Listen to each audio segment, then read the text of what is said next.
Shalom, nous allons étudier le Daf Yutet dans Maseret Psachim, nous reprenons à la fin du Daf Yut Radamut Bet, Amalé Ravashi, les Rav Kahana, Ravashi objecte à Rav Kahana. On avait vu deux shitot. Rabbi Yossé qui disait qu'il existait une Touma numéro 3 pour la Trouma et une Touma numéro 4, donc une Touma juste après, le niveau d'après pour le Kodesh, donc tout ce qui provient des Korbanot. Ça, c'est la shita de Rabbi Yossé. Donc il fait un Kalvachomer, on rajoute un niveau au Kodesh par rapport à la Trouma. Maintenant, Rabbi Akiva lui par ailleurs pense que les Cholin, donc ce qui n'est même pas ni Trouma ni Kodesh, ça va déjà jusqu'au niveau 3. Si on cumule les deux, ça fait que, puisque selon Rabbi Akiva, les Cholin vont jusqu'au niveau 3, et que la Trouma c'est un niveau de plus, ça fait du coup numéro 4. Et comme on sait que le Kodesh, selon Rabbi aussi, c'est un niveau de plus que la Trouma, on arrive à numéro 5. Donc si on cumule Rabbi aussi et Rabbi Akiva, on arriverait à des Cholin qui arrivent jusqu'à numéro 3, des Troumot jusqu'à numéro 4, et des Kodashim jusqu'à numéro 5. Et Rambam nous dit en fait, c'est pas possible. Pourquoi? Parce que Rabbi Akiva ne pense pas comme Rabbi Yossé, et inversement. Alors on explique, Bishlama Rabbi Yossé, lo savoir que Rabbi Akiva, que Rabbi Yossé ne pense pas comme Rabbi Akiva, on l'a vu dans une braïta, des Tanya. Amar Rabbi Yossé, minaïn ervei ba Kodesh ou Pasoul. D'où je sais que pour le Kodesh, le numéro 4, c'est Pasoul. Dinou, c'est un Kalvachomer. Déjà, un homme qui est ce qu'on appelle Mechoussar Kippourim. Lorsqu'un homme est impur, eh bien, il a 3 degrés de purification. Premier degré, il arrive le dernier jour de son impureté, il va au mikvé. Une fois qu'il est au mikvé, il est tvoulium. Il a un certain statut. Après, il doit attendre la tombée de la nuit. Dès que le soleil se couche, il a atteint un certain niveau. Une fois qu'il a ça, il faut quand même qu'il apporte des korbanot. Donc il pourra pas manger des korbanot jusqu'à ce qu'il ait apporté le lendemain son korban pour se faire expier. Alors ce Mechoussar Kippourim, celui qui a été au mikvé et et qui a vu la nuit se coucher, lui, mutar betrouma, il peut consommer de la trouma, mais pas sous le Kodesh, il ne peut toujours pas consommer de korbanot parce que il n'a pas fait lui-même son korban du lendemain. Donc tu vois bien que quelqu'un qui est Mechoussar Kippourim, il peut manger de la trouma, il n'est pas sous le Kodesh. Donc tu vois que la trouma, c'est 1 degré de moins que le Kodesh. Alors du coup, Shlishi, je sais pas sous le trouma, donc selon Rabbi aussi, puisqu'il y a un Issour numéro 3 pour la trouma, a fortiori du coup, ça va faire un Issour numéro 4 pour le Kodesh, et notre dit chez un série Kodesh, et la mano Shlishi, Kodesh minatora orvei mikal vachomer. Et donc du coup, par ailleurs, le Shlishi, Kodesh, on l'apprend Minatora et le Rvi'i par Kalvachomer. Ça, c'est le raisonnement de Rabbi Yossi, donc on voit bien en tout cas que Rabbi Yossi nous fait effectivement un raisonnement a fortiori, mais on voit bien qu'il s'arrête à 4 pour le Kodesh.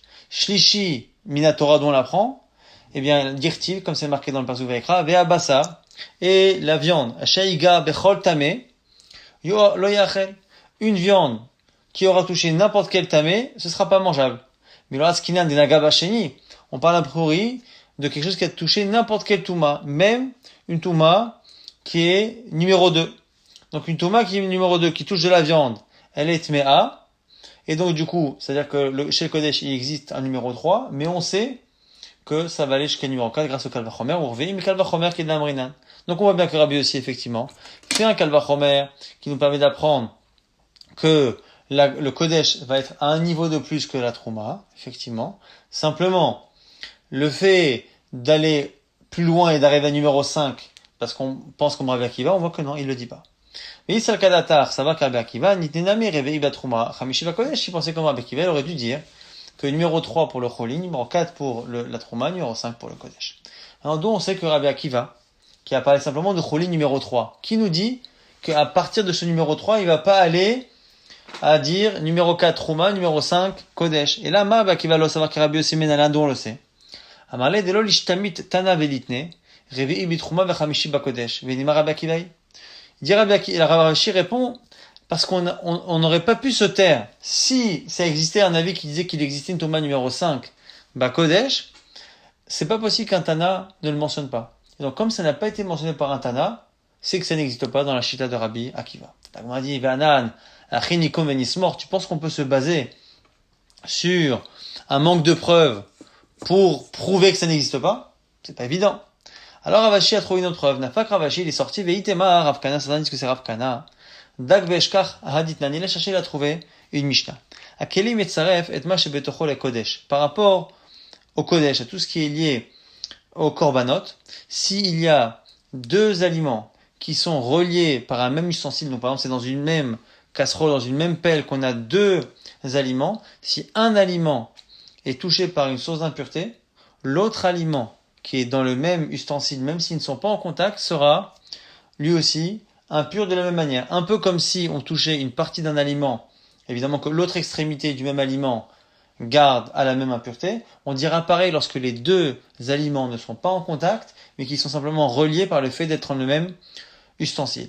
Ça, c'est la Mishnah dans Chagiga qui nous dit cela. Aval lo les trouma, mais ce n'est pas valable lorsque ce qui est à l'intérieur de l'ustensile est de la trouma et non pas des offrandes du Beit Hamikdash. Ve'arevei ba kodesh pasoul, ve'ashlishi ba trouma. Et le quatrième niveau de trouma est impur pour les offrandes, et troisième pour la trouma. Ça, c'est une Mishnah de Chagiga. Amar Rabbi Chia bar Abba, Amar Rabbi Yochanan, et Rabbi Yochanan a dit là-dessus, mais Edoto Rabbi Akiva nishtin mishazo. Cette Mishnah vient d'un témoignage de Rabbi Akiva.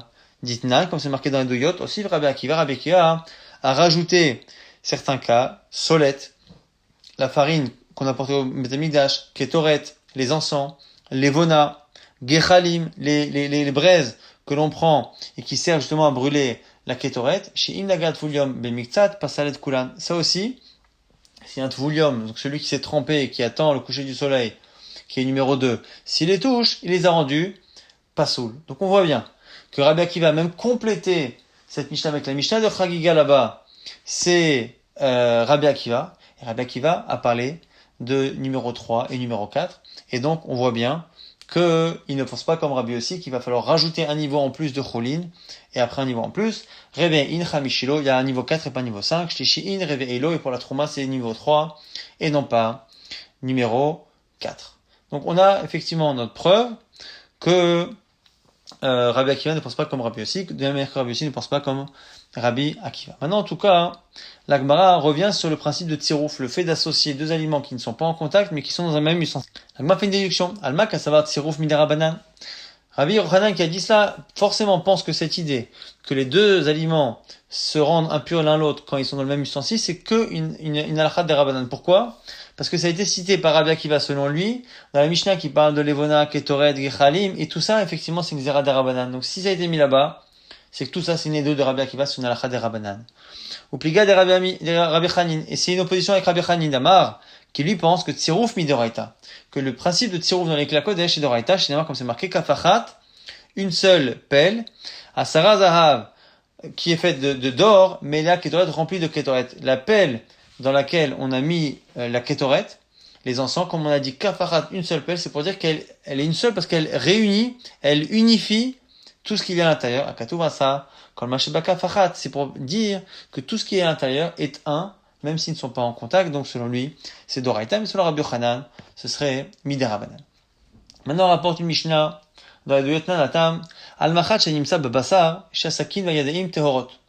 On trouve une aiguille dans un animal. Donc, on fait un korban, et c'est toujours les Doyot de Rabbi Chanan Zgena Kohanim là-bas, ça continue comme dans la Mishnah qu'on a commencé à faire dans cette Sugya.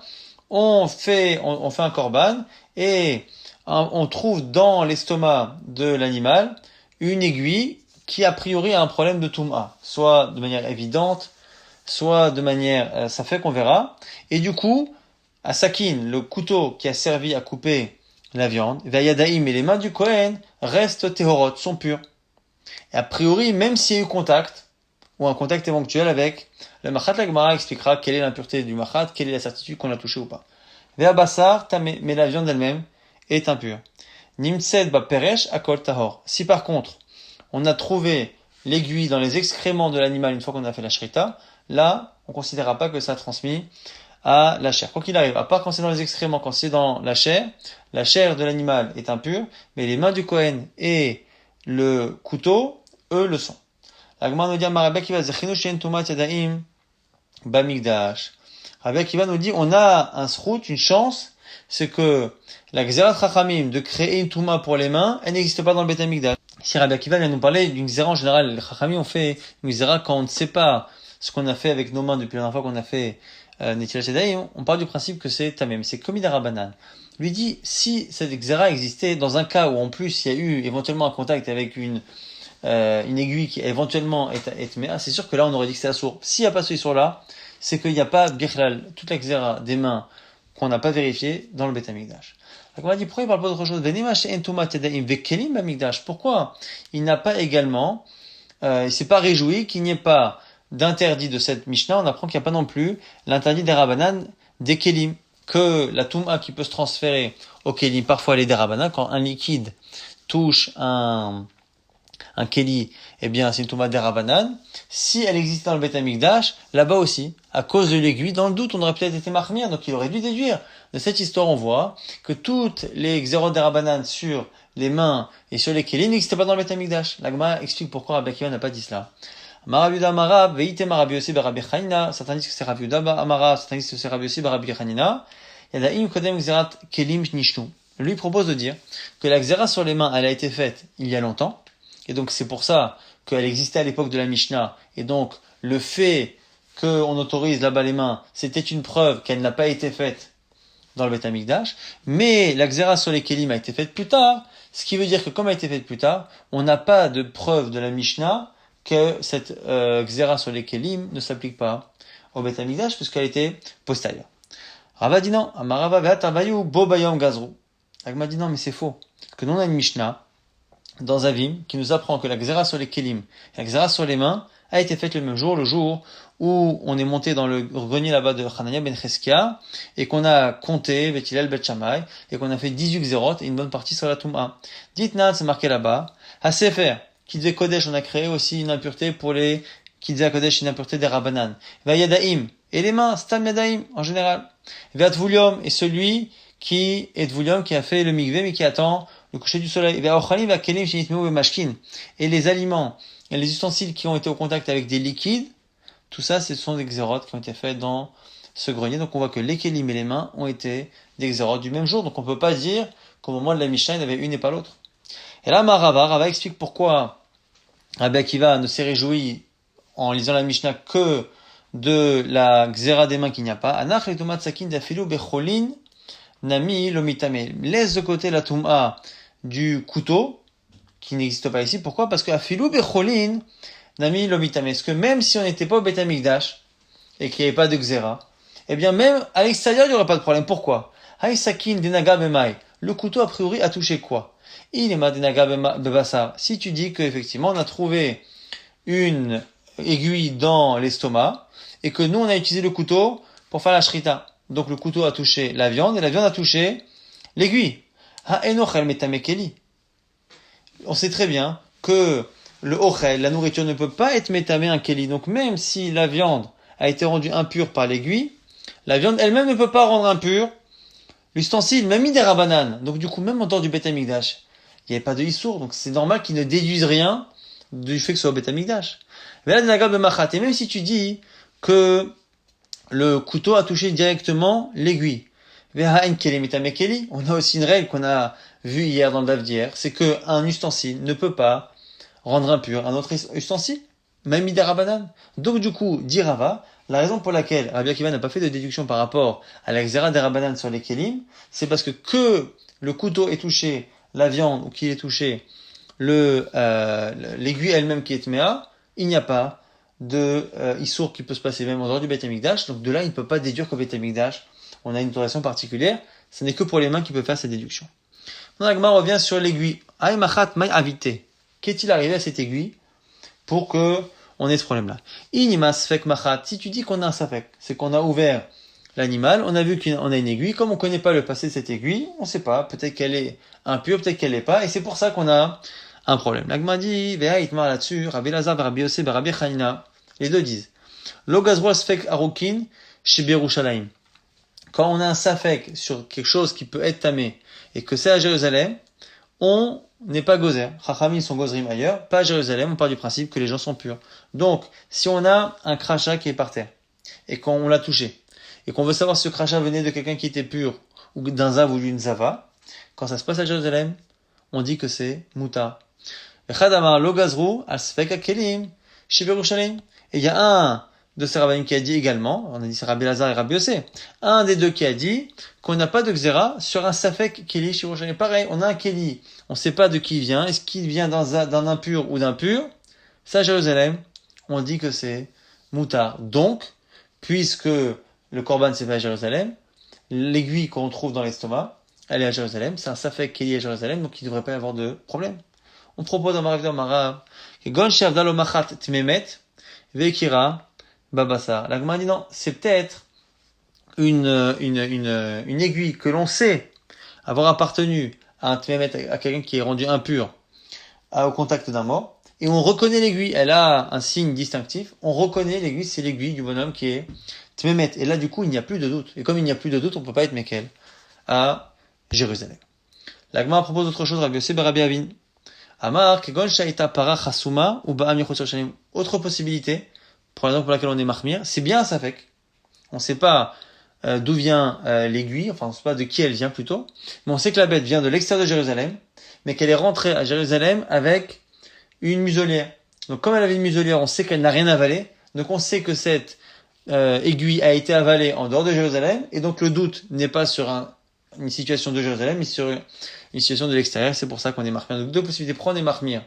Soit parce que c'est pas un safek, on sait que ça a appartenu à quelqu'un, donc c'est pour ça qu'il n'y a pas de safek à Jérusalem, on est marmire. Soit sinon il y a un safek, mais qui vient de l'extérieur de Jérusalem. La Gemara revient là-dessus, dit Goufa.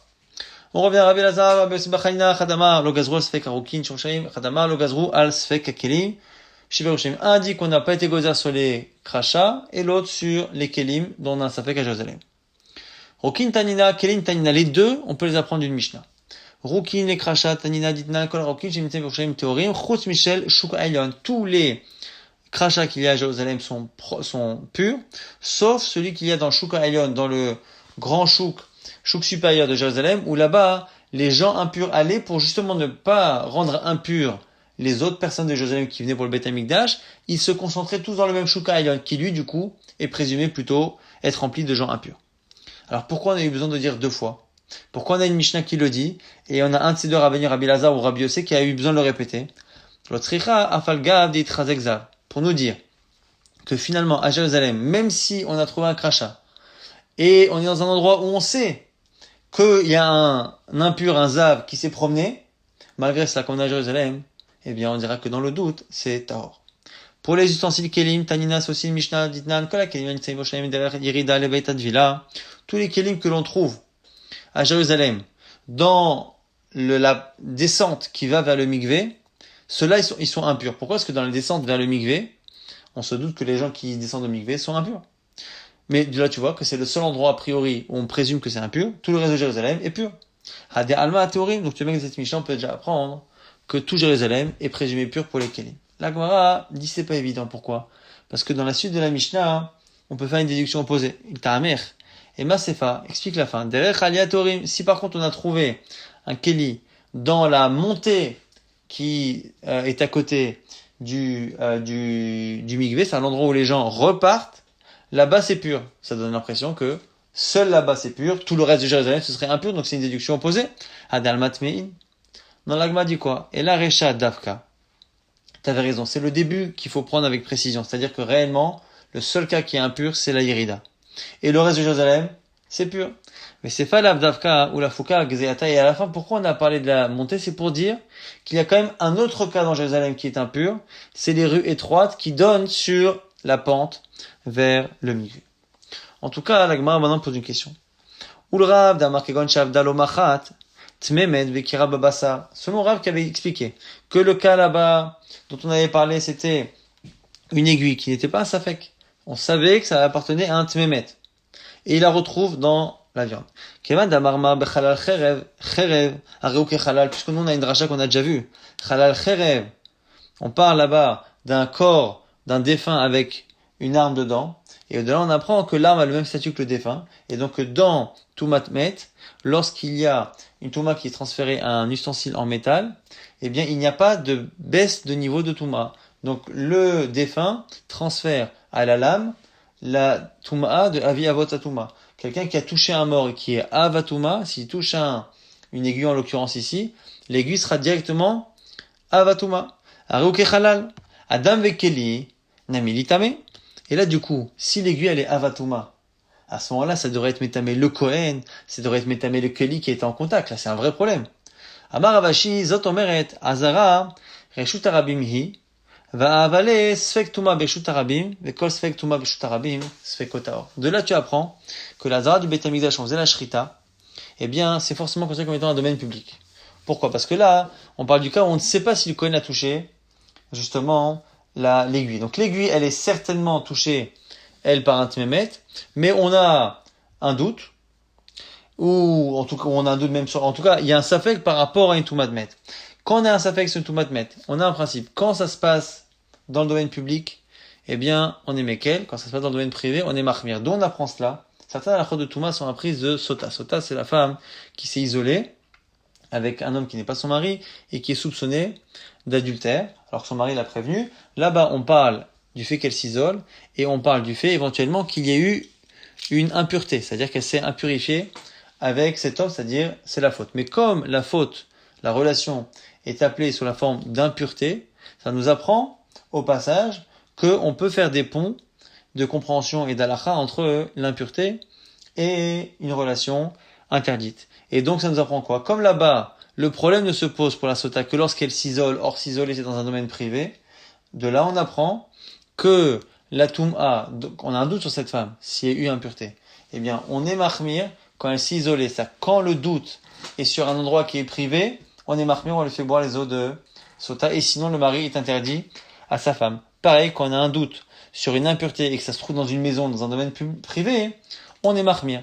Quand par contre la sota, ça peut pas se passer dans un domaine public parce qu'il n'y a pas d'isolement, ça veut dire qu'il n'y a pas de rigueur à avoir sur une touma sur laquelle on a un doute dans un domaine public. Et donc la Gemara explique que c'est pour cela qu'ici, même si la touma effectivement, elle est d'oraita, elle est avatuma, la touma éventuelle de l'aiguille, elle est avatuma. Malgré cela, comme au final on ne sait pas réellement si elle l'est ou si il y a eu contact, et que c'est un safek, et qu'on est dans la hazara c'est un domaine public, et c'est ce qu'on apprend d'ici, comme c'est un domaine public, du coup, c'est un doute sur une touma dans un domaine public, et c'est moutard. Là, Gemara dit, attends. Donc si tu fais ça, ça veut dire que si c'est dans un domaine privé, dans le doute on aurait été mahmir. Migda et machat, davar shen boda'at ishael. Il y a un problème. Pourquoi tu me dis que c'est par rapport au fait que c'est dans le domaine public? Moi je te dis que même si c'est dans un domaine privé, ce serait bon. Donc ta déduction n'est pas bonne. Tu peux pas dire que de là on apprend que la hazara c'est un domaine public. Pourquoi? Parce que moi je vais te dire que même si c'était un domaine privé, ce serait autorisé pour une autre raison, parce qu'il y a encore une autre condition à la rigueur que l'on a dans une touma, qui est liée toujours à sota. C'est quoi sota? On est mahmir encore une fois quand c'est dans un domaine privé, et on est mahmir pourquoi? Parce que la femme, c'est d'avar chez Yeshbodarat Lishael, c'est-à-dire que c'est une personne qui a une intelligence et à qui on peut demander est-ce qu'il s'est passé telle chose ou telle chose. De là on apprend que pareil dans la touma, il faut qu'il y ait quelqu'un à qui on peut poser la question. Donc d'avoir chez Bodarat Lishaelou, mais l'aiguille, on peut rien lui demander, on peut pas lui demander si elle a été rendue impure ou pas. Quand d'avoir chez Bodarat Lishael, ben meshut arabim, ben meshut yachid, c'est kotaor. Et donc du coup, comme il n'y a pas de personne à interroger, dans le doute c'est pur, indépendamment du fait que l'endroit soit considéré comme étant domaine public ou privé. Donc tu ne peux pas déduire que la Hazara c'est domaine public. La Gemara dit Mishum n'avait sfek tuma ba'a bide Adam. Il dit non, c'est quand même un safek tuma qui provient d'un homme. C'est quand même un homme qui a touché le sakin avec qui a utilisé le couteau pour toucher éventuellement la viande, éventuellement l'aiguille. Amar Rabbi Yochanan, et Rabbi Yochanan pense Tuma aba'a bide Adam, une tuma qui provient d'un homme. Nishalim alea, on peut lui demander du coup. Afilo bekla munach al gabeka, quand même si après l'objet on le retrouve au sol, kedavar shesh bodat lishael, ça s'appelle comme si l'objet on pouvait lui demander la question. Et donc du coup, c'est pour ça que là, on sera quand même mahmir comme sota, et c'est pour ça qu'on peut déduire du fait qu'on ait été mekel que la hazara est considérée comme étant un domaine public. En résumé rapidement, on a vu effectivement que selon Rabbi Yossé, eh bien il existe une touma qui est une touma pour la trouma qui est un niveau de plus que pour les cholines, et le kodesh encore un niveau de plus. Donc selon lui, les cholines c'est 2, trouma 3, et kodesh 4. Rabbi Akiva, lui, va plus loin pour les cholines, il va jusqu'à numéro 3. Mais comme il n'est pas d'accord avec Rabbi Yossé pour rajouter un niveau à chaque fois, et bien du coup la trouma aussi elle est numéro 3, et finalement le kodesh est numéro 4, donc finalement on ne cumulera jamais les deux parce que l'un ne pense pas comme l'autre et l'autre ne pense pas comme l'un. On avait vu une halakha, Tzirouf, le fait que quelque chose qui est Kodesh, ni Trouma ni Choulin, mais Kodesh, dans le même ustensile, il y a deux aliments qui ne se touchent pas, s'il y en a un qui devient impur, l'autre a la même impureté comme si c'était un seul et même aliment. Selon Rabbi Yochanan, ça n'est que Midei Rabbanan. Selon Rabbi Chanin, c'est Deoraita. On l'apprend de Kafachat là-bas sur la Kétoret. Maintenant justement, sur cette histoire d'aiguille qui se retrouve dans un animal, on a vu quoi? On a vu qu'il n'y a pas Touma Yadaim, la Touma sur les mains qu'on n'a pas vérifiée, eh bien elle n'existe pas au Beth Amikdash. On a vu en conclusion que cette Touma sur les mains, comme la Touma sur les Sfarim, Sifre Kodesh, ou la Touma sur les Kelim ou les aliments qui ont touché des liquides, sont des Xerot d'Arabanan qui ont été faits dans le grenier de Chanel Ben Cheskia. Là on a fait les 18 Xerot, finalement ça a été fait le même jour. On a vu que pour cette histoire là-bas d'aiguille, il y a deux possibilités. Normalement, on a vu que les crachats et les kelim sur lesquels on a un doute à Jérusalem, on est Mekel, on les voyait dans des Mishnayot et on l'a vu dans des Memrot des Amoraïm. Mais ici c'est particulier pour le cas de l'aiguille. Pourquoi le problème se pose? C'est parce que soit cette aiguille a été ingurgitée par l'animal en dehors de Jérusalem, donc le problème se pose en dehors de Jérusalem, soit, même si c'était à Jérusalem, on est dans un cas où il n'y a pas de safek parce que on sait finalement que ça appartient à un tmémet. Mais quoi qu'il arrive, la conclusion pour ce cas-là, c'est que la viande est impure, mais le couteau et la main du Kohen sont purs.